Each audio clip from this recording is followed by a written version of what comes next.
नमस्कार SS unique education ने आपण मानकु स्वागत। पिला माने आज आम ये वीडियो रे प्रवासी भारतीय दिवस उपरे किछि इंपोर्टेंट क्विज आम डिस्कसन करबा। वीडियो को तुम माने लाइक करदब, सांग मानक सहित शेयर करनब एवं चैनल ले नुआ थिले चैनल को सब्सक्राइब करदब।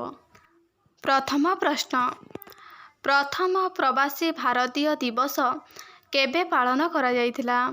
उत्तर 2003 मसिया जनवरी मास 9 तारिख रे। परवर्ती प्रश्न, चलित वर्ष प्रवासी भारतीय सम्मेलनी केउठारे आयोजित हेबाकु जाउछि? उत्तर भुवनेश्वर जनता मैदान रे।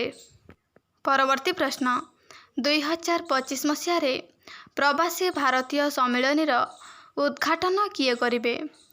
यार उत्तर हेउछि प्रधानमंत्री श्री नरेंद्र मोदी।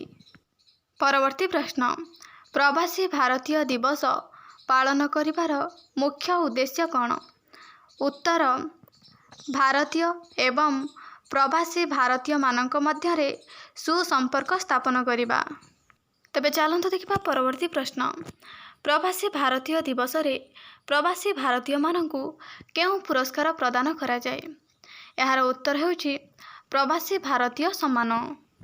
परवर्ती प्रश्न, चलित वर्ष प्रवासी भारतीय दिवस केते दिन धरी आयोजित हेबो? उत्तर 3 दिन धरी, जनवरी 8, 9 एवं 10 तारिख रे। परवर्ती प्रश्न, डॉक्टर भीमराव अंबेडकर प्रवासी भारतीय मानक उद्देश्य रे कौन कहिथिले? उत्तर we are Indians firstly and lastly. तबे चलंतु देखिबा परवर्ती प्रश्न, महात्मा गांधी 1915 मसिया रे केउठारो भारत को फेरी आसीथिले? यार उत्तर होउछि दक्षिण आफ्रिकारु। परवर्ती प्रश्न, चलित वर्ष 2025 रे प्रवासी भारतीय दिवसर थीम कौन रहिछि? उत्तर भारतर विकास रे प्रवासी भारतीयंक भूमिका।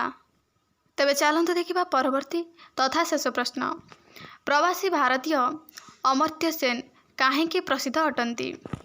उत्तर से जड़े विशिष्ट अर्थनीतिज्ञ तथा दार्शनिक भाव में प्रसिद्ध अटंती। पिला माने वीडियोटी को लाइक करदब एवं सांग मान सहित शेयर करनब। चैनल नुआ थिले चैनल को सब्सक्राइब करदब। धन्यवाद।